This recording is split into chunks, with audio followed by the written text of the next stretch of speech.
दोस्तों आप कहीं बाहर में काम करने जाते हैं, दूसरे स्टेट में काम करने जाते हैं, तो वहाँ आपको एक्सप्लॉयट किया जाता है, एक्सप्लॉयटेशन होता है, और आप जो कार्य करते हैं उसके कंपैरिजन में आपको पैसा भी बहुत कम दिया जाता है और काफ़ी हद तक एक तरह से एक्सप्लॉयटेशन ही होता है।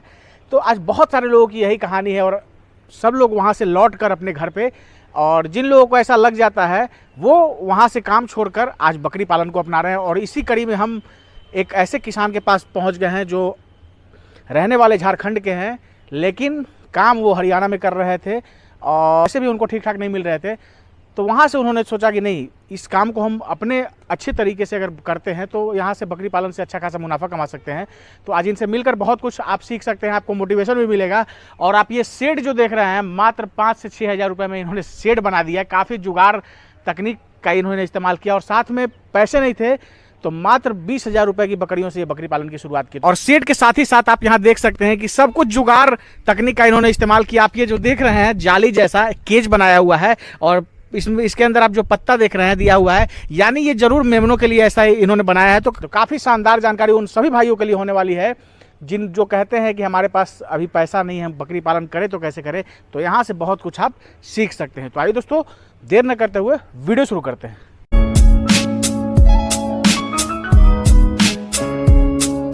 स्टेलर फार्मिंग पे आपका स्वागत है। आपका भी मेरे फार्म पे स्वागत है आशुतोष जी।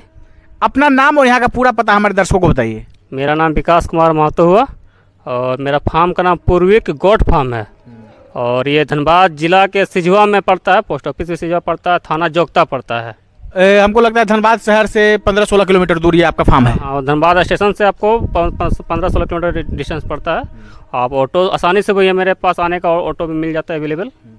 तो सर, अभी बातचीत के क्रम में आप बता रहे थे कि आप बाहर कमाते थे, लेकिन वहाँ जो है आपका एक्सप्लॉयटेशन हो रहा था, उस अनुसार पैसे भी नहीं मिल रहे थे, काम ज़्यादा लिया जा रहा था, तो वहाँ से छोड़ के आपने बकरी पालन को अपनाया। इसके बारे में थोड़ा सा बताइए। देखिए, वहाँ से छोड़ के आए, उसके बाद तो लॉकडाउन लग गया। लॉकडाउन के बाद घर पे ही रह के कुछ करना था। अभी से हम है घर पे इकलौता भी हैं, तो घर को भी देखना है, खुद को भी देखना है। तो उसी हिसाब से पार्ट टाइम में हम बकरी फार्म स्टार्ट किए हैं और अभी भी मेरा पार्ट टाइम ही समझ लीजिए, लेकिन धीरे धीरे समय के साथ हम पेशेंस के साथ में इसको हम फुल टाइम में बकरी फार्म को करेंगे। तो आज बकरी पालन हो रहा है और बकरी पालन के साथ यहाँ और क्या काम कर रहे हैं? अभी हम बकरी फार्म के साथ मेरा ये डीलर का काम करते हैं, राशन वितरण का। PDS वाला सिस्टम जो है आपका चलता है? वो PDS का सिस्टम मेरा चलता है। तो दोनों मेरा घर पे रह के दोनों काम मेरा हो जा रहा है। घर भी देख ले रहे हैं, बकरी भी देख ले रहे हैं, अपना दुकान भी देख ले रहे हैं। तो सब कुछ अच्छे से चल रहा है। बात करते हैं सर, बकरी पालन जो आप किए तो लगभग कितने वर्षों का अनुभव आपको हो गया? लगभग 3 साल। 3 वर्ष हो गए लगभग जी। तो 3 वर्षों में बहुत कुछ आपने सीखा होगा बकरी पालन के बारे में, बहुत कुछ ऐसी चीज़ों को आपने समझा होगा कि ऐसी बारीकियों को बहुत कुछ आपने सीखा होगा।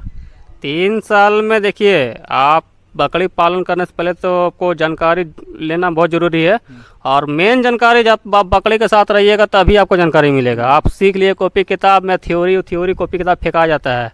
बकरी के साथ रहते रहते आपको जब सिम्टम देखिएगा, इलाज कीजिएगा, तब आप धीरे धीरे समझ में आएगा कि क्या होता है। बिल्कुल, वहाँ जो होता है वो तो एक थ्योरेटिकल चीज़ जानकारी आपको मिल जाती है, लेकिन जो प्रैक्टिकल होता है, जो यहाँ दिक्कतें होती है, जब इसके साथ आप समय गुजारते हैं तभी आपको पता चल पाता है। बहुत सी ऐसा चीज़ है जो थ्योरी में भी नहीं बताया जाता है। बहुत सारी ऐसी चीज़ है जो कि आप घर पर रहिए, किसी बूढ़ा बुजुर्ग से पूछिएगा तो वो आपको इलाज बताएंगे। तो आप बकरी के साथ रहिएगा तो आप जब मोटा मोटा आपको इलाज बत को बुक में मिल जाएगा।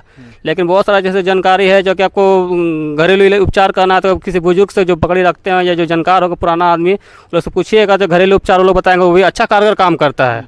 आयुर्वेदिक दवाई बता देंगे, कुछ पत्ता बता देंगे, या फिर कोई तेल का सामग्री का, घर में जो हल्दी पाउडर यूज़ करते हैं सबसे सामग्री बनाना भी बता देते हैं। तो सब जब तक रखिएगा नहीं तो पता नहीं चलेगा आपको। तो इसी सब जानकारी जुटाते रहिए आप और धीरे धीरे आगे बढ़ते जाइए। अब पता चला आपके पास जानकारी नहीं है, बकरी का स्टॉक पूरा भर लिए हैं, तो कहाँ से हो पाएगा। तो जानकारी भी ज़रूरी है और उसके बाद फिर आप जब यहाँ करते हैं, बकरी पालन शुरू करते हैं, तो आप बहुत कुछ सीख सकते हैं। तो इसके लिए सबसे बढ़िया है सर कि बकरी पालन आप शुरू कीजिए और शुरुआत में कम बकरियाँ रखिए, 2-4 रखिए और वहाँ से पहले 1-1.5 साल सीख लीजिए, उसके बाद फिर आप संख्या बढ़ाइए। जी जी, देखिए 3 साल मेरा हो गया फार्म का। इसके बाद भी अभी भी हम इतना खूब नहीं कर सकते कि पूर्ण तरह से हम सीखे हैं। अभी भी मेरे पास चैलेंज बहुत सारा का समस्या खड़ा होती है, जो नया नया जो सिम्टम नज़र आता है, बीमारी देखने को मिलता है, तो उस सबसे अभी भी हम कुछ और सीखते हैं। जैसे से रहिए, जब तक आप हैं फार्म में तब तक आप कुछ ना कुछ सीखते ही रहिएगा। आप सोचिएगा कि नहीं हम 6 महीना का 5 महीना का ये चाहे हफ्ता भर का ट्रेनिंग ले लिए हैं तो हम पूरा जानकार हो गए हैं। जब पूरी जानकार तो वो लोग जो वेटनरी डॉक्टर लोग आते हैं वो लोग भी कहीं कहीं देखिएगा आपको फंस जाते हैं। 5 लाख किसी के ऊपर बोलते हैं कि फलना डॉक्टर को बुलाए थे तो मेरा गाय मर गई, कैसा दवा दिए गाय मर गई है, चाहे बकरी मर गई है। तो वह आखिर डॉक्टर है तो डॉक्टर भी नहीं बचा पा रहे थे, हम लोग तो भाई छोटा मोटा ट्रेनिंग लेकर काम कर रहे हैं। तो इतना मैं तो आपको जब तक रहिएगा धीरे धीरे धीरे धीरे आपको नफ़ा नुकसान इलाज बीमारी सब कुछ आपको सीखना होगा। सही गाइडलाइन तो आपको बकरी ही देगी, बिल्कुल। हालांकि बेजुबान जानवर की जानकारी आपको यही देगी। बिल्कुल, बेजुबान जानवर है और वो चूंकि ये बोलती नहीं है तो आप सिम्टम देख के ही आप कर सकते हैं और उसी में फिर लगता है कि हाँ ये है तो कोई दवाई जो है काम कर जाता है इसमें। जी जी एकदम बेजुबान जानवर है, आपको सिम्टम देख के ही, इसका लक्षण देख के ही आपको आगे बढ़ना है।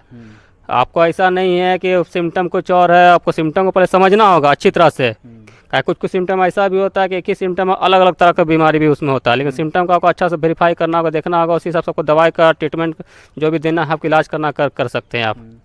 अब हम सर देख रहे हैं कि जो आपका ये फार्म है तो काफ़ी जुगाड़ तकनीक से आपने इस फार्म को बनाया है, थोड़ा सा इसके बारे में बताइए।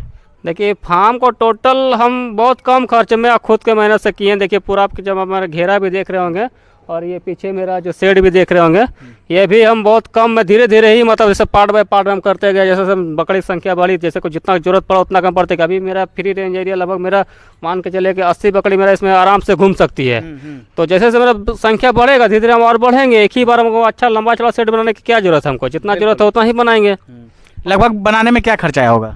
लगभग मान के चलिए ना 5 से 6 हज़ार लगभग, और क्या 5-6 हज़ार में ये सेट आपने बना दिया? वो भी एक बार में नहीं लगा है, कभी 1500, कभी 2000, कभी 500 फिर लगाए हैं ऐसे, कभी 2 बांस लाए हैं, कभी 10 बांस लाए हैं, ऐसे लाए हैं। तो दोस्तों एक बार आपको करीब से दिखाना चाहूँगा। आप देख सकते हैं कि इसमें जो है कोई कंक्रीट का इस्तेमाल नहीं किया गया है, सिर्फ लकड़ी है, वो भी जो है इसमें बांस वगैरह का ज़्यादा इस्तेमाल किया गया है। ऊपर आप देख सकते हैं छावनी के तौर पे इन्होंने जो प्लास्टिक वाला जो तिरपाल होता है वो डाले हुए हैं और आराम से जो है इसमें कर रहे हैं। तो समझना है विकास जी के बारे में तो आप लगभग 1-1.5 साल पहले का वीडियो इनका देख सकते हैं हमारे चैनल पे। सेम ऐसे ही शेड हम उस समय भी सर आए थे तो सेम यही शेड आपका था और आज भी वही है।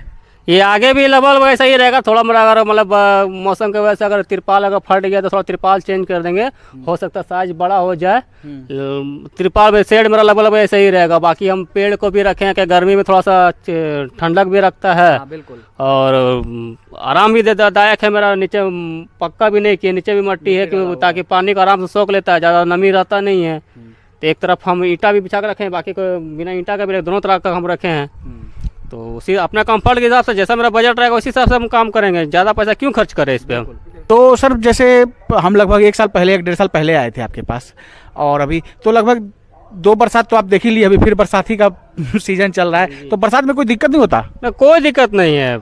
अब तो बकरी को ऐसा इम्यूनिटी भी मेरा बोले तो ब्लैक बंगाल बकरी है, अगर हल्का मतलब बूंदा बूंदी बारिश में बकरी मेरा भाग बकरी जो है बीमार नहीं पड़ती है। जैसे वो चरने के लिए गई तो हल्का अचानक से बारिश आ गई तो भींग के मेरे बकरी घर चलाती है तो कोई दिक्कत नहीं होता है। इसका ब्लैक बंगाल मेरा वही तो बोले प्लस पॉइंट है कि इम्यूनिटी पावर इतना स्ट्रॉन्ग होता है कि भींग हल्का फुल्का कोई अगर दूसरा नस्ल की बकरी रहेगी, सूखा प्रदेश की बकरी रहेगी तो उसको मौसम बर्दाश्त नहीं करेगी, नमी बर्दाश्त नहीं करेगी। बिल्कुल। तो ये सब मेरा है, कोई दिक्कत नहीं है। बाकी अपना टाइम पे अपना जो है ट्रीटमेंट करते रहिए, टाइम पे वैक्सीन करते रहिए, टाइम पे डिवार्मिंग करते रहिए, उसको टाइमली आप मतलब क्या बोलते हैं उसको डायरी मेंटेन आप करते रहिए। डायरी के हिसाब से चलिए, शेड्यूल आप फिक्स बना लें कि हमको ये टाइम में ये करना है, बाकी आपको कोई दिक्कत नहीं आने वाला है। तो सही समय पे जो है वैक्सीनेशन वगैरह का शेड्यूलिंग करते रहिए, डिवार्मिंग करते रहिए तो कोई ज़्यादा दिक्कत नहीं होती। जी एकदम कोई दिक्कत नहीं। अगर आया भी तो हल्का फुल्का वायरल फिर जो होता है कि जो लोगों में भी होता है, सर्दी जुकाम थोड़ा मोड़ा हुआ तो उसके लिए नॉर्मल से छोटा मोटा आपको तेल दे देने से भी वो ठीक हो जाता है। थोड़ा मोड़ा अगर मौसम चेंज की वजह से परिवर्तन होने से भी अगर कुछ बहुत नुकसान नहीं हो, फार्म को वो डैमेज नहीं करेगा आपको। अभी आपने बात किया ब्लैक बंगाल का और आपके फार्म में जो है ब्लैक बंगाल की बकरी ही है, तो सर आज जो है बहुत सारे लोग जो है हाइब्रिड नस्लों के ऊपर जा रहे हैं, तो अगर उन लोगों से पूछा जाए तो कहते हैं कि ब्लैक बंगाल में जो है बहुत सारे दिक्कतें वो गिना देते हैं कि दूध की कमी है, ज़्यादा बच्चे देती है, ग्रोथ नहीं होता है। तब भी जो है आपने ब्लैक बंगाल को क्यों चुना, एक रीज़न हमारे दर्शकों को बताइए। देखिए, ब्लैक बंगाल जो है, हम झारखंड के धनबाद में रहते हैं, यही का हम निवासी भी है। तो हमारे यहाँ क्या है कि ब्लैक बंगाल ही यहाँ का ब्रीड है। बाहर का नस्ल हम लाने में उसको एक तो पहली बात है खर्च पे ज़्यादा पड़ेगा, दूसरी बात कि प्योर नस्ल बहुत कटिंग का माल ज़्यादा आता है। प्योर नस्ल अगर लेने जाइएगा तो आप जाइएगा, और दूसरी बात वहाँ के मौसम के हिसाब से वहाँ का वो नस्ल है। मेरे मौसम के अनुसार ब्लैक बंगाल है, ज़्यादा अगर करना चाहेंगे तो हम बराबरी रख सकते हैं कि तो यूपी और बिहार थोड़ा सा मिलता जुलता क्लाइमेट है तो चल जाएगा, वो चल जाएगा। लेकिन अब सूखा प्रदेश जैसे राजस्थान का पकड़िए आप नस्ल लाएंगे तो पूरा फुल्ली सूखा प्रदेश है। वहाँ तो आप देखिए कि घास वहाँ का पकड़ने का नसीब नहीं है, क्योंकि राजस्थान में जो बकरियाँ जो वहाँ पर चराई पे जाती है वहाँ पर कटीला जो झाड़ी जो है बबुल का कांटा होता है, और भी तरह का वहाँ के जो वहाँ का लोकल जो झाड़ी होती है वो लोग खाते हैं ज़्यादा। हम लोग के यहाँ वो सब नहीं है। हम लोग के यहाँ जो तो घास ज़्यादा मात्रा में पाया जाता है कि और जो झारखंड से रिलेटेड जो घास है फील्ड में चराई का ज़मीन मिलता है। हमारे यहाँ तो वो अंतर हो जाता है कि हमारे यहाँ घास में भी नमी का मात्रा ज़्यादा होता है, वहाँ पर सूखा मिलता है ज़्यादा। तो ये सब थोड़ा दिक्कतें हैं, तो उसको हम ला कर रखेंगे तो ऐसा ग्रोथ हमको लगता नहीं है कि हम ला के कोशिश भी किए, ऐसा बात नहीं है। तो उसको सक्सेस नहीं मिला। सक्सेस नहीं मिला। आप इक्का दुक्का के लिए ठीक है, अब एक दो लाख मतलब कोई बकरीद के लिए जैसे एक दो बगल के लाते हैं, अब एक दो उसको प्योर नस्ल नहीं मिलता है। हम देखें नस्ल प्योर नहीं मिलता है, अब लाए हैं तो उसका चलो 70% 80% है, लेकिन वो एक रखें तो उसमें क्या होता है कि पूरा भर दम एकदम उसको खिला रहे हैं पिला रहे हैं तो उसका थोड़ा सा ग्रोथ बढ़ेगा। अब हम जब हम बल्क में रखे हैं तो सबको तो हम एक ही बराबर खिलाएंगे, किसी को वैसा नहीं कि ज़्यादा खिलाएंगे। तो वही है कि किसी को पर्सनली हम किसी को नहीं रूम में नहीं दे रहे हैं, हम सबके एक ही जगह खाना दे रहे हैं, सब अपना हिसाब से खा रहा है। ब्लैक बंगाल बकरी का सबसे और खासियत बात है, झारखंड में पूजा त्यौहार खूब जोर होता है। अब पूजा त्यौहार होने का मतलब है कि बलि चढ़ना है, तो बलि चढ़ना बंगाल ब्लैक बंगाल का जो बकरा जो होता है बहुत आसानी से आपको यहाँ पर सेल हो जाएगा। बेचने में कोई समस्या नहीं है। बाहर का नस्ल सिर्फ एक बकरीद ही एक जो है सेलिंग उसका है, बाकी को और कोई सेलिंग नहीं है। बाकी यहाँ के ब्लैक बंगाल का 12 मास का सेलिंग है, और उसका जो रीजन भी है, इसका जो रेट भी कम पड़ता है और मुलायम भी होता है। मांस इसका जो स्वादिष्ट सबसे ज़्यादा स्वादिष्ट ब्लैक बंगाल ही होता है। बिल्कुल। अभी हम आए सर तो देखे कि आपकी बकरियां जो है चढ़ाई पे गई हुई थी, तो कंप्लीट चढ़ाई पे है या एक टाइम चढ़ाते हैं और स्टॉल फीड पे रखे हुए, यानी सेमी स्टॉल फीड पे है? देखिए, अभी हम पहले शुरुआत किए थे तो स्टॉल फीड पे रखे थे, उसके बाद सेमी स्टॉल पे किए। अभी हम मौसम का अनुसार अभी हम बकरी को खाना खिलाते हैं। अभी बरसात चल रहा था, बरसात में हमको हरा पत्ती बर पीपर का हमको आसानी से बहुत मिल जा रहा, तो वो पत्ता देते हैं। हाँ, चराई पे दम 2 टाइम छोड़ देते हैं छोड़ के देते हैं, लेके जाते हैं, लेके आते हैं। छोड़ना नहीं चाहिए, जंगली जानवर कुत्ता तो कोई भी अगर पकड़ लिया तो नुकसान अपना मेरा ही होगा। और जैसे जैसे मौसम चेंज होगा तो फिर उसको हम भूसा के पे उसको खिलाना शुरू करेंगे, दाना देना शुरू करेंगे। अभी दाना अभी भी दे रहे हैं, लेकिन क्वांटिटी जो दाना का हम थोड़ा कम कर दिए हैं। तो उसी हिसाब से मौसम के हिसाब से आपको कम बजट जितना देखिएगा, आपको पैसा 2 पैसा आपका कहाँ बच रहा है, जो बचाइएगा आपका बचेगा। बिल्कुल। तो अभी जो है जैसा कि बरसात का मौसम है और खूब यहाँ जो है घास वगैरह भी बहुत है, और वैसे भी पूरा जंगली इलाका ही है, तो पर्याप्त मात्रा में जो है हरा चारा उपलब्ध है, तो इसीलिए अभी कंप्लीट रूप से आप चढ़ाई पे रखे हुए हैं। लेकिन फिर अगर वहाँ से कमी होगी या थोड़ा सा दिक्कत होगा तो फिर उसको फिर आप स्टॉल फीड पे एक टाइम कर देंगे? जी, उसको फिर जैसे कि अभी मान के चलिए ठंड तक तो मतलब जनवरी फरवरी तक हमको चराई में कोई दिक्कत नहीं होगा। जैसे जैसे गर्मी धूप पड़ेगा तो घास थोड़ा सा कम होने लगता है, तो उसके बाद उससे पहले ही जैसे कि को पता है कि जनवरी फरवरी मेरा घास कम होता है, दिसंबर से ही उसको हम थोड़ा स्टॉल फीड हम देना शुरू कर देंगे कि उसमें मौसम भी सूखा रहता है तो भूसा भी थोड़ा सूखने लगता है। तो सूखा उसमें दलहनी भूसा सूखा जितना ज़्यादा सूखेगा बकरी उतना चाव से खाएगी। थोड़ा सा नमी आ जाएगा तो बकरी खाती नहीं है उसको, तो बढ़िया है। तो दलहनी भूसा में प्रोटीन भी मिलता है। बाकी दाना मिक्सचर में आपको उसको जो भी कंप्लीट मिनरल मिक्सचर है सब दे के आपको पूर्ति शरीर का जितना उसका ज़रूरत है, मिनरल विटामिन जो भी चाहिए फास्फोरस सब हम उसको पूर्ति कर सकते हैं। तो दोस्तों ये तरीका होना चाहिए, और ऐसे भी कहा गया है जब जैसा तब तैसा। अगर आप जैसे अभी इनके पास पर्याप्त मात्रा में आसपास जो है हरा घास है, तो अभी ये दोनों टाइम जो है चढ़ाई पे कर दिए हैं, और जैसे ही फिर धीरे धीरे वहाँ कमी होगी तो इसको फिर दिसंबर जनवरी से जो है आप स्टॉल फीड पे कर देंगे। हाँ जी, मुश्किल से मान के चलिए ना, फरवरी में से मतलब गर्मी का सीज़न आया तो जून के बाद तो फिर बरसात आना धीरे धीरे, वो हल्का हल्का बारिश होने तो घास फिर मिलना शुरू, मान के चलिए 6 महीना थोड़ा मोड़ा को हल्का कॉस्ट भागेगा, ज़्यादा तो भागने देते नहीं है। बाकी इधर तो हम कॉस्ट को अभी हम 0 करके रखे हैं, तो बाकी 6 महीना कॉस्ट थोड़ा लगेगा, तो बाकी हम हर 12 महीना को आपको ज़्यादा महंगा पड़ा तो उससे तो मेरा अच्छा ही है। हम देखें कि आपके जो जानवर है उसके बाद आप पहले पानी दिए और पानी में फिर हमको लगता है दर्रा वगैरह दिए। जी जी, अभी हम 2 किलो 2.5 किलो क्वांटिटी में दर्रा जो है, गेहूं का दर्रा चोकर जो है मिक्स कर देते हैं, उसमें 2-3 जगह रख देते हैं। बकरी सब जिस अपना जरूरत से पानी भी पी लेती है और अनाज की भी मात्रा उसको मिल जाता है। उसमें थोड़ा बहुत हम अगर कुछ बकरी से कम बच्चे कमज़ोर है उसमें थोड़ा सा प्रोटीन विटामिन की दवा भी थोड़ा डाल देते हैं उसमें, तो अपना हो जाता है। हमको भी सुविधा होता है कि भाई एक को पकड़ के पिलाना नहीं पड़ता है, आपने पी भी लिया, अपना ज़रूरत के हिसाब से हो भी गया उसका, और ज़रूरी पोषण भी मिल गया। ज़रूरी पोषण भी मेरा मिल गया उसको, बकरियों को। तो सर जो अब बात करते हैं, जो आपने जब बकरी पालन की शुरुआत करी तो ब्लैक बंगाल से ही शुरुआत की थी? जी, हम शुरुआत ही ब्लैक बंगाल से ही किए थे। तो लगभग कितने जानवर से किए थे? शुरुआत हम कि 1-2 जानवर से करते गए और धीरे धीरे हम मतलब 7-8 के संख्या में पहुँचे। उसी तो वहाँ तक इन्वेस्ट किए, उसके बाद फिर जो भी है बच्चा घर का फिर है उसका कुछ हम सेल भी किए हैं, कुछ घर में भी यूज किए हैं, मिला जुला के अभी लगभग ठीक ही चल रहा है। तो क्या इन्वेस्टमेंट शुरुआती दिनों में हुआ? इन्वेस्टमेंट मेरा लगभग बकरी पे सिर्फ मेरा 20,000 का खर्च पड़ा है। तो 20,000 रुपये जो आपका शुरुआती दिनों में 20,000 रुपये आप खर्च किए और उसी से फिर ये धीरे धीरे बढ़ते चला गया। जी, ब्लैक बंगाल बकरी को लेने में ज़्यादा कोई खर्च पड़ता नहीं है। हाँ। और पहली बात अगर झारखंड में अगर है तो अगर कोई बोल दे ब्लैक बंगाल बकरी नहीं मिले तो फिर बेवकूफ़ी वाली बात है। बहुत आसानी से ब्लैक बंगाल मिल भी जाता है, कम खर्च में मिल जाता है आपको। मुश्किल से 3 से 5 हज़ार में बढ़िया फ्रेम का अगर बकरी मिल जाएगी, वो भी आपके अगल बगल में, ज़्यादा दूर भटकने का जाने का जरूरत नहीं है।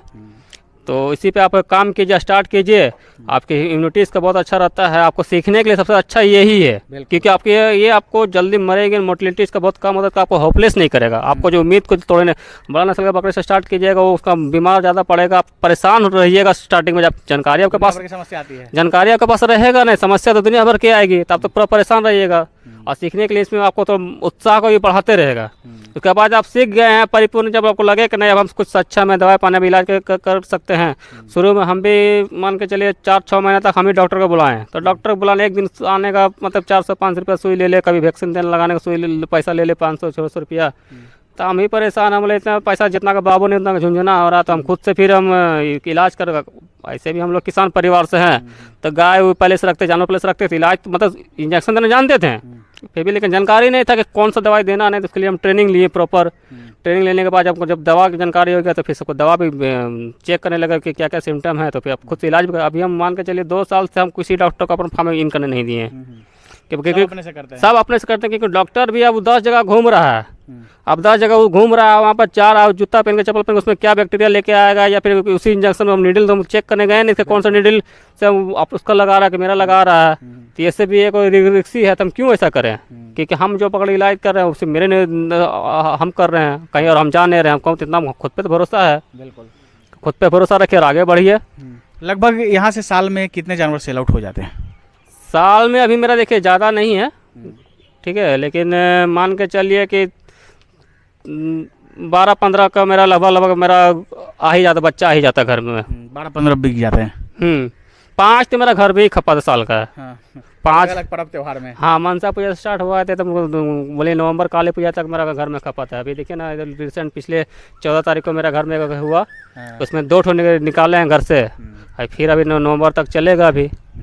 तो घर में भी इस्तेमाल हो जा रहा है, उसके अलावा 12-15 बिक भी जा रहा है, तो एक तरह से अच्छी बात है। हाँ, तो मतलब बाजार का धक्का मुक्की नहीं खाना आ रहा, वहाँ पर व्यापारी के साथ बगझक करने की जरूरत नहीं पड़ रहा है, और ठीक ठाक हमको हो जा रहा है। काम करना है, पूजा करना है, तो अब जरूरी थोड़ी है कि अब हमको हाथी ही करना है। बिल्कुल, तो हमको जितना जरूरत है अपना पॉकेट के हिसाब से अपना काम चल रहा है मेरा।